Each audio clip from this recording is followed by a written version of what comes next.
Hi everyone, my name is Charlene Maines and I'm the founder of a charity called Choices for You. I do really need to make it clear that we are going through the registration process with the charity commissions at the moment, so we're not fully registered, but when we do get that news we will be sure to share it with you all. So this week's topic, we're going to be talking about long-term unemployment and the effects that it has on our self-confidence and our self-esteem. As I've spoken in previous videos, we've explored topics such as child abuse and how it affects our education, to domestic abuse and continuing the toxic cycles in our marriage. This week's talk will be focused on the long-term unemployment, because I felt like when I share my story, it's quite a lot to take in, so I've decided to break it down into segments. Next week we're going to be talking about disability and how that affects our personal well-being, and then our final week we'll be talking about the choices that we do have in life. Sorry.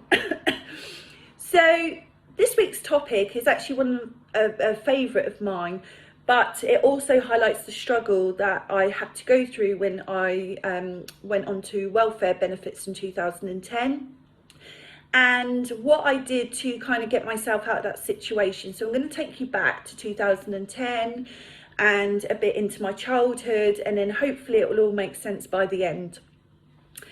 So when I left my marriage in 2010, often people think when you leave a marriage, you go through divorce, you know, you have to grieve. You have to grieve for that family environment, for the stability, and for yourself. But no one actually talks about that when you do leave, some of us have to go back into our past to make sure that things in our marriage do not happen again, that we make the right choices, meeting the right people. But also as well, it made me really evaluate what I wanted in life.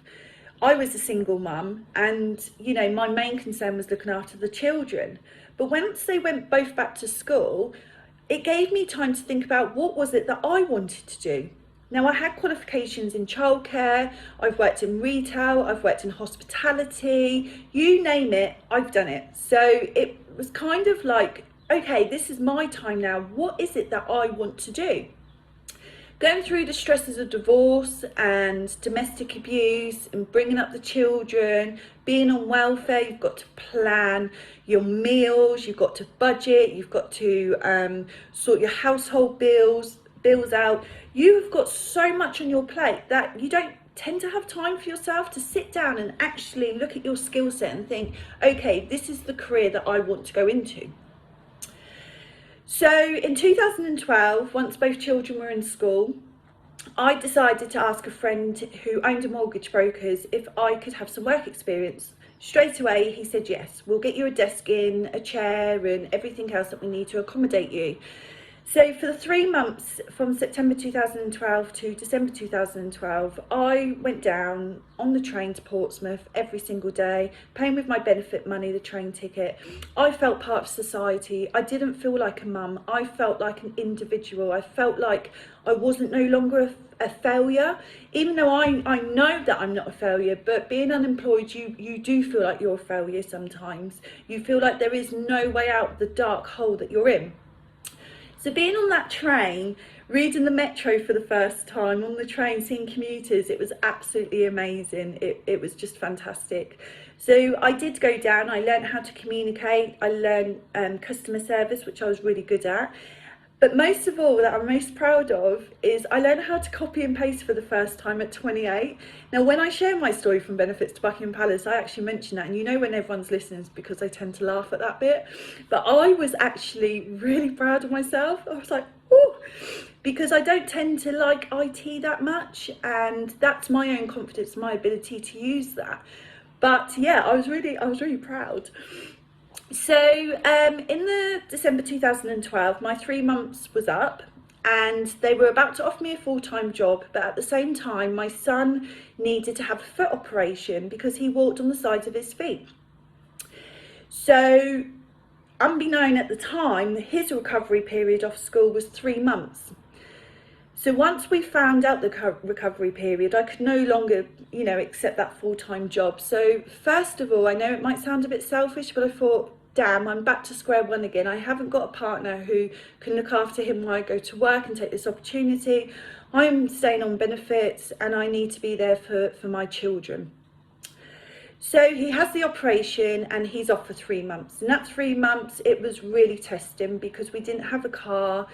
My other child needed to go to school. My son was in a wheelchair. You know, we walked up in every single bit of weather, the snow, the rain, you name it. And it was one of the times that I actually did break down silently, may I add. And so you know, I spent the 3 months with my son, building him up. He wasn't seeing his friends at school because he was at home recovering. You know, I kept saying to him, don't worry, mate, you can go and play football. You can go and do, you know, the things that you want to do. You'll just have better feet this time. So we kept the motivation up and the positivity.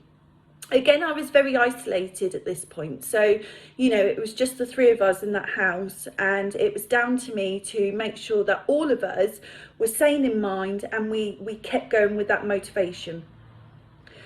So anyway, roll on 3 months later, March 2013, we go back to the hospital and to get some specially adapted boots for him. And I was told that he also had a cardiology appointment. So before the operation, this is really key to this story because it shows how our adverse situations change our way of life and can change our lives forever, really.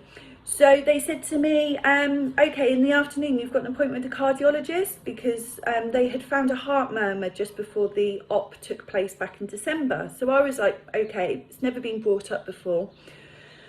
So we go and see the cardiologist and they do a set number of tests, echo, ECG, you name it, they've done it. And the consultant pulls me to one side and he says to me, okay, so I'm going to be straight with you. We think he may have this condition. He will need to be tested. It's called Marfan syndrome. So as you can imagine, I was 28, 29 at this point. My son was 12. My son was 6 at that time, 12. My son was 6. And I'm thinking to myself, wow, I didn't know anyone in my family who had heart issues, or, you know, I didn't know that he would need all these tests. But now you're telling me that he may have this condition. So I asked him what Marfan syndrome was, and he told me it's a connective tissue disorder. So basically, tissue in a Marfan body is stretchier and weaker than in someone's body who hasn't got the condition. So that can affect the heart, the eyes, you name it, can affect parts of the body. He said, and we also did the arm span. So my son's got long arms, and that's how they test with certain characteristics as well, physical characteristics. So as you can imagine, at this point, my head is whirling around with all this information. And I just remember the one thing I did ask him was, can he play football? Because I've been promising that lad for 3 months, he can play for a football team. And he said, no, he can't do any contact sports. We need to know if he's got it first. We need to know how serious it is. And I just remember that was most probably the one time I really needed someone to hug me. I really needed someone to, you know, tell me everything was going to be okay. Forget the unemployment, forget trying to find a job. This was now quite serious. So, having been unemployed for 2 years already, and without the proper diagnosis to claim for disability or anything like that, we kind of was stuck in limbo. All I was interested in at that point was finding out the diagnosis and finding out what it was that he had and how we could help him. So we had the testing pretty quickly, and it did come back that he had a severe form of Marfan's. And then the bombshell came that the parents needed to be tested. And I just thought to myself, it's me. I've got long arms, I've got very long legs that I've had loads of compliments on through the years. But I also had other characteristics, and we got the test results back, and it turns out that I did have it as well. So I had 2 diagnoses in the space of a few months. So you can imagine the pressure that I felt. And, you know, I was 29 at this point, had no one really to support me. I was told to go on Facebook support groups, and, you know, it was more depressing going on there than sitting in silence in my own room, to be quite honest. And I'm quite a positive person, so I like to see that there is hope, not, you know, what people are going through in terms of the death rates or stuff like that. I just wasn't in a position to listen to that at that time. So we had the diagnosis, and I found out that my son is more severe than me, so I'm very mild. I don't do things by half me. So I've got, I'm called a mosaic. So basically, they don't know what parts of my body is affected. So yeah, it's really, really bizarre. But the difference between, because me and my son have to take beta blockers for our heart, and we have to go for yearly MRIs and heart scans. So I just wanted to show the severity of mine and my son's condition and the difference between it. So my son actually is on 50 milligrams of beta blockers, and I'm on 2.5 milligrams of beta blocker.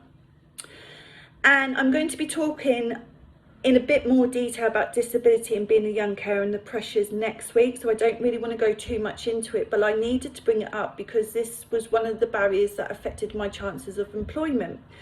There was no way at that point I was in a position to go back into work, because we were working with about 13-14 professionals at one time.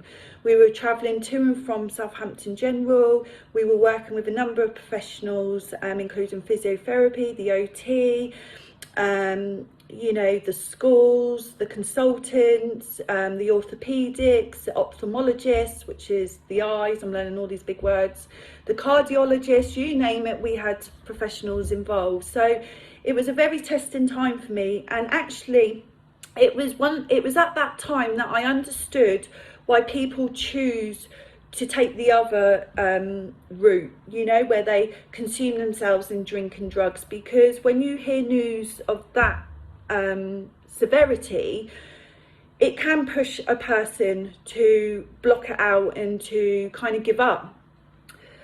But I am a fighter, and I wanted to make sure that we remained positive. Don't get me wrong, I was no angel, and there was many times that I had my Sauvignon Blanc, New Zealand white by the way, and I would cry each night.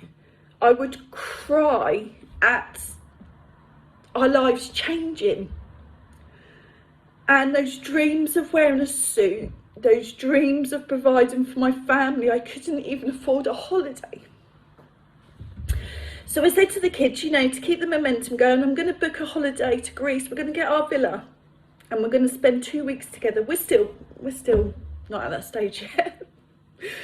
But that's what kept us going, dreaming and hoping. So that was a really tough time for me, because during that time as well, I had to go to the job centre and they were putting pressure on me to find a job, and I think I exploded then. I was just like, there was a few swear words, and luckily they were really cool and they took the pressure off, because I think I was then now moved on to job seekers, so they were expecting me to look for a job. But me being me didn't want to do that. I wanted to help other people. I'm thinking to myself, if I've gone through all of this already in my life, what else is other people going through? Where's that support? I'm sure there's so many people in isolation. So I ended up volunteering. Citizens Advice was my first job, and I loved it there. It took my mind actually off the things that was going on at home. And I remember one evening going on Twitter and thinking, right, I want to help people. I want to start my own business, and I'm going to start. So there was this link for funding and a training course to start your own business. And I soon found out it was actually to do with the Prince's Trust. So they got me on one of their courses, and I wasn't ready. I had no recruitment experience at this point. So they said, we're going to give you a progression mentor. Bearing in mind, I was 29 and they stopped the courses at 30. So I just made it through. And I remember being assigned a mentor, and her name was Sue.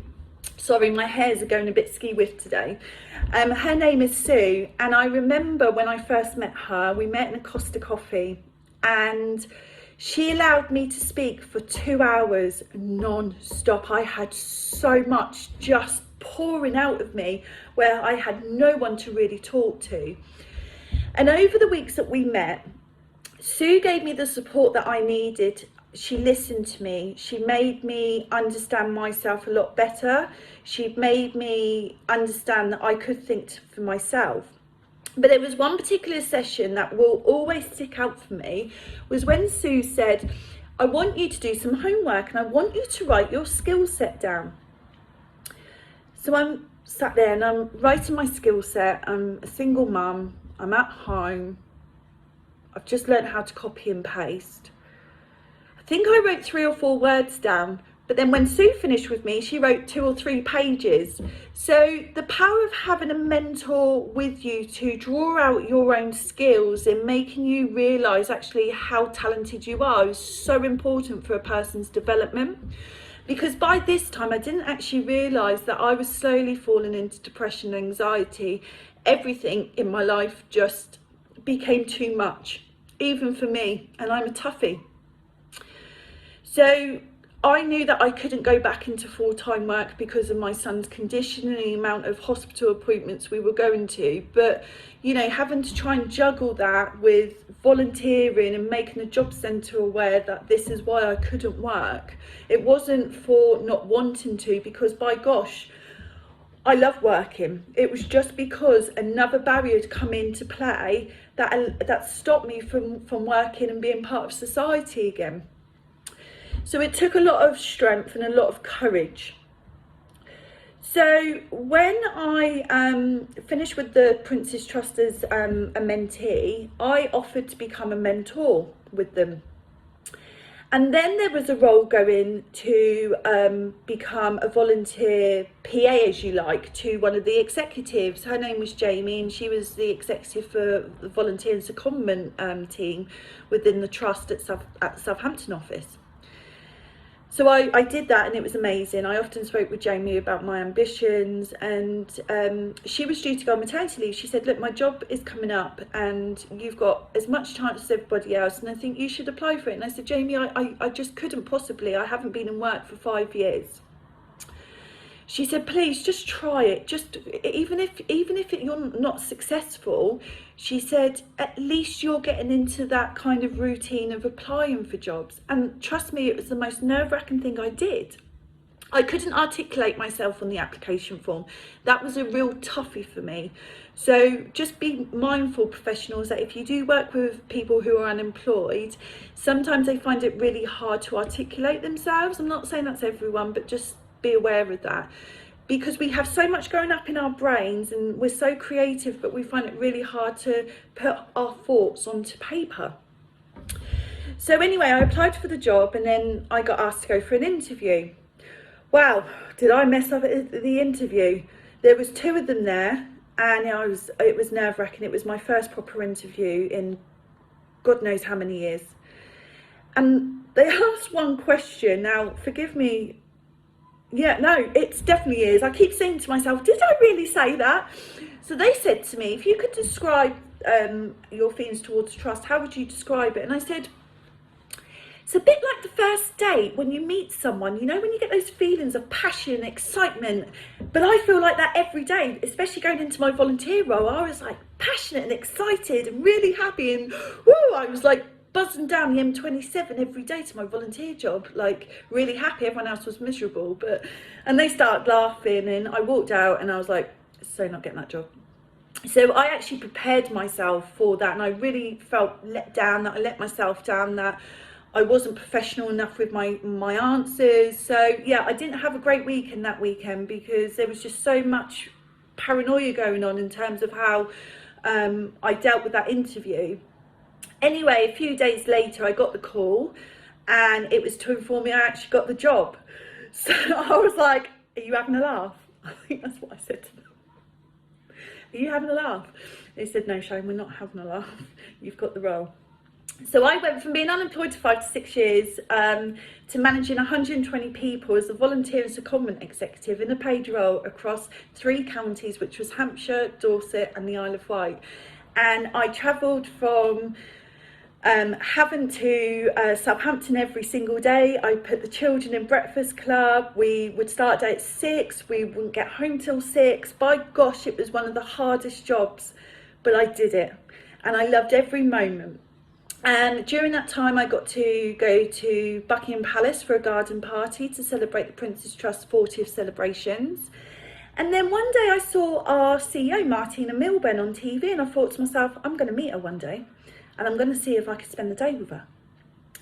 Anyway, lo and behold, after the Buckingham Palace party, we all got called up for a team meeting in London. And the director in London asked staff members, and they were ranging from all different,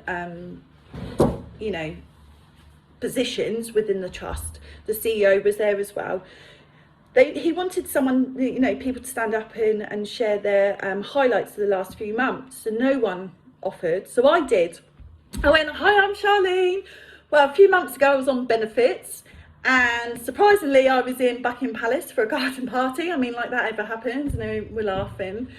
Anyway, I've always been told, if you stand out, people will remember you, and I've always held that. So I got up and I did it. At lunchtime, I saw the CEO speaking to someone, so I thought, now's my chance.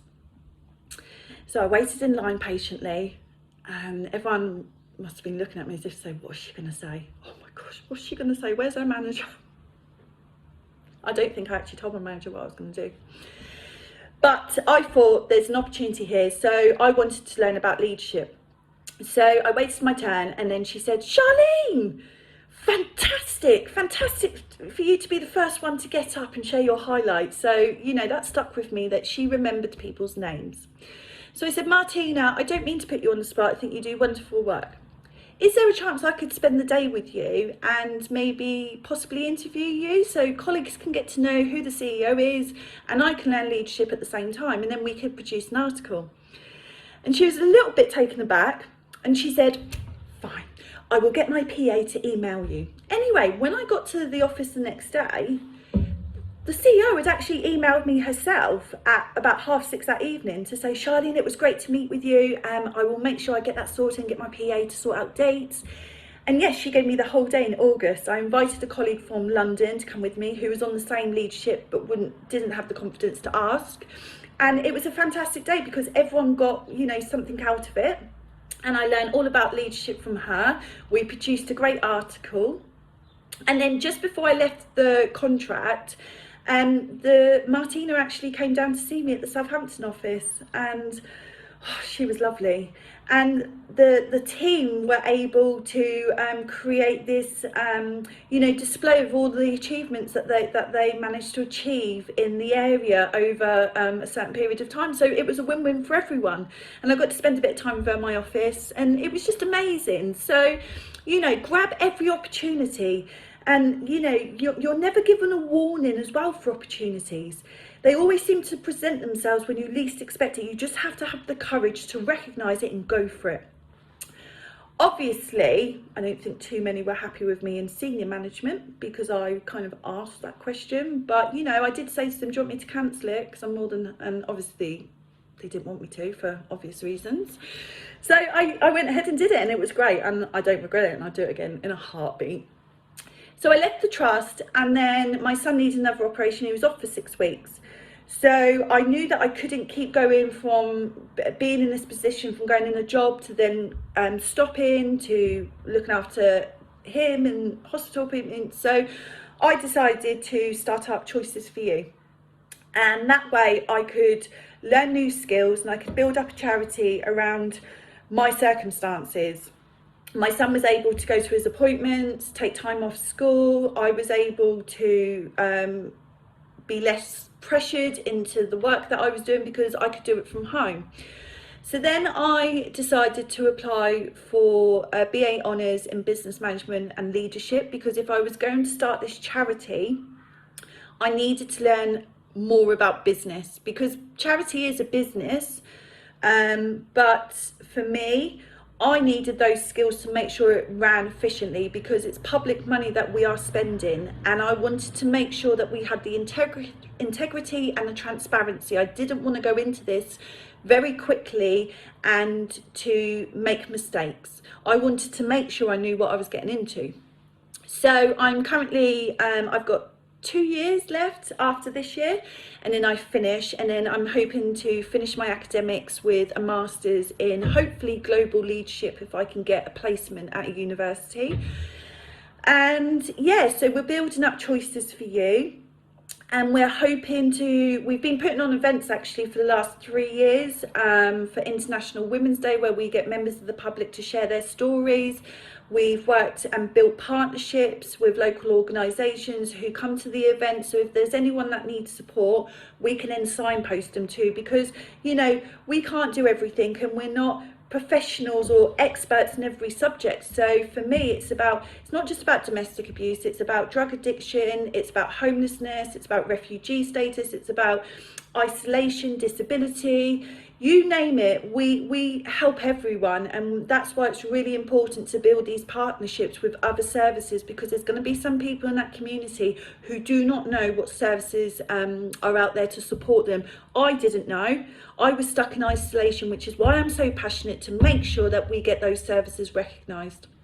So we have families come who want to access support from domestic abuse. We've had that and we've signposted them. We have other people who needed mentoring support. So we had Portsmouth City Council help out at our last event in Portsmouth, and we were able to then refer people on to them, their mentoring team, and you know, they do such fantastic work. So it has all taken time to build. And for me, because I've had a child with a disability who needed that support, I had the time to do that, but I utilised my time. And was able to update my skill set. Now, I know that people haven't got time, they haven't got the luxury of time. So as we're heading for a recession and some people may be losing their jobs, we want to help those people, because, you know, by having a structured routine, by having a positive mindset, and it's a realistic mindset as well. It's about getting those people to stay on track and not falling down those toxic cycles of debt, of depression, of anxiety, of hopelessness, of failure, and people wanting to give up. We want to support people. If people haven't got the money to pay for tools to go to college and they want to give up their college course, we're on hand to help people. This is why we do the work, because I have been there. I've been there where I've wanted to give up. I've been there where I didn't know what my skill set was. I've been there where I've been depressed. I've been there where I've had anxiety. I've been there where I've cried myself to sleep most evenings thinking, what the hell am I going to do with my life? I have 2 children to support, one with a severe disability. I have to keep motivated. I have to keep positive. Who was there to help me? Because I had to reach all these services myself. Sometimes people do not have access to online support, and I want to bridge that gap to make sure that everybody knows that there's services out there to help them. So to end this, and you know, with my journey, I wanted to just briefly talk about self-confidence and self-esteem, because I'm seeing quite a lot of people lacking both, or lacking one or the other. I know a lot of people who don't really know the difference. I didn't actually know the difference between self-esteem and self-confidence. So self-confidence is how you feel about your ability to do stuff.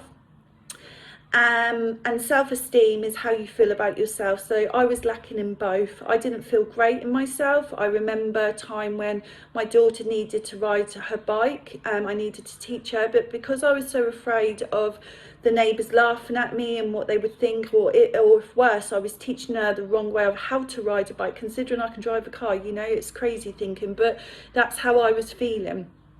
So I got a friend to teach her, and that was a memory that I couldn't, you know, she always remembers that friend teaching her. She doesn't remember her mum teaching her. So yeah, that kind of sticks with me.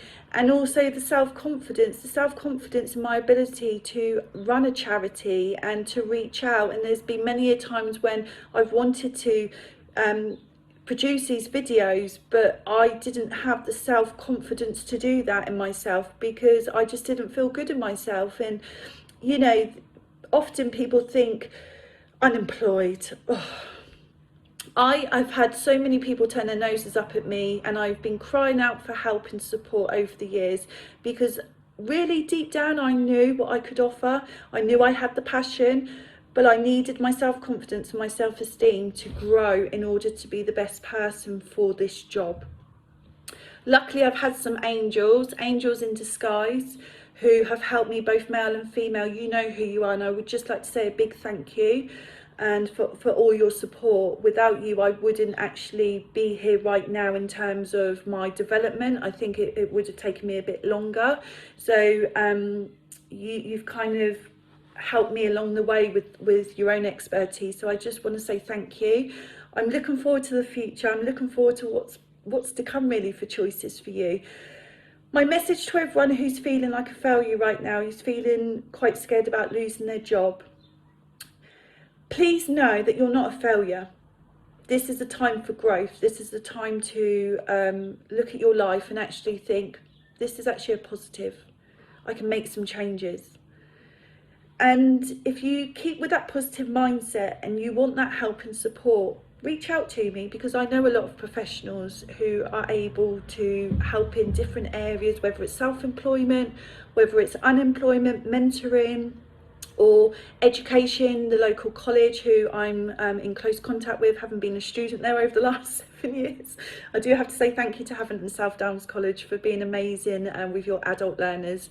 My confidence is certainly improved a lot, and they were also, actually, the college was also the first to allow me to share my story from Benefits to Buckingham Palace. So yeah, I need to thank them for that. But yeah, so I just want to say to everyone who's going through quite an uneasy time at the moment, I hope my story can show you that anything is possible and that there is hope. One thing that I did cling on to throughout this whole journey is hope that things would get better, and they are. But I did have to work very hard. I did have to make my choice myself. No one else can do that for you. But when I was ready, the tools were there. And I just want to say, you know, there is that pot of gold at the end of the rainbow. That makes sense. Do you know what I mean? I know what I mean. Right, I've been talking now for half an hour. I think that's my time to say goodbye. And I'll be back next week to talk about the disability, with how it affects me, my hidden disability, and how it affects my well-being, being told that your child has one as well, and the impact that can have on moving forward in life and our well-being. Anyway, it's lovely to speak with you all this week, and I hope that I've made some valid points, and I hope, you know, even if I help just one person, then that's the job done, right? Because I believe that everything that I've gone through is for a reason, and it's this reason right now to give others hope that I didn't know existed when I was going through the same things in life. Anyway, speak to you all soon. Have a great week ahead, and take care of yourselves. Bye bye.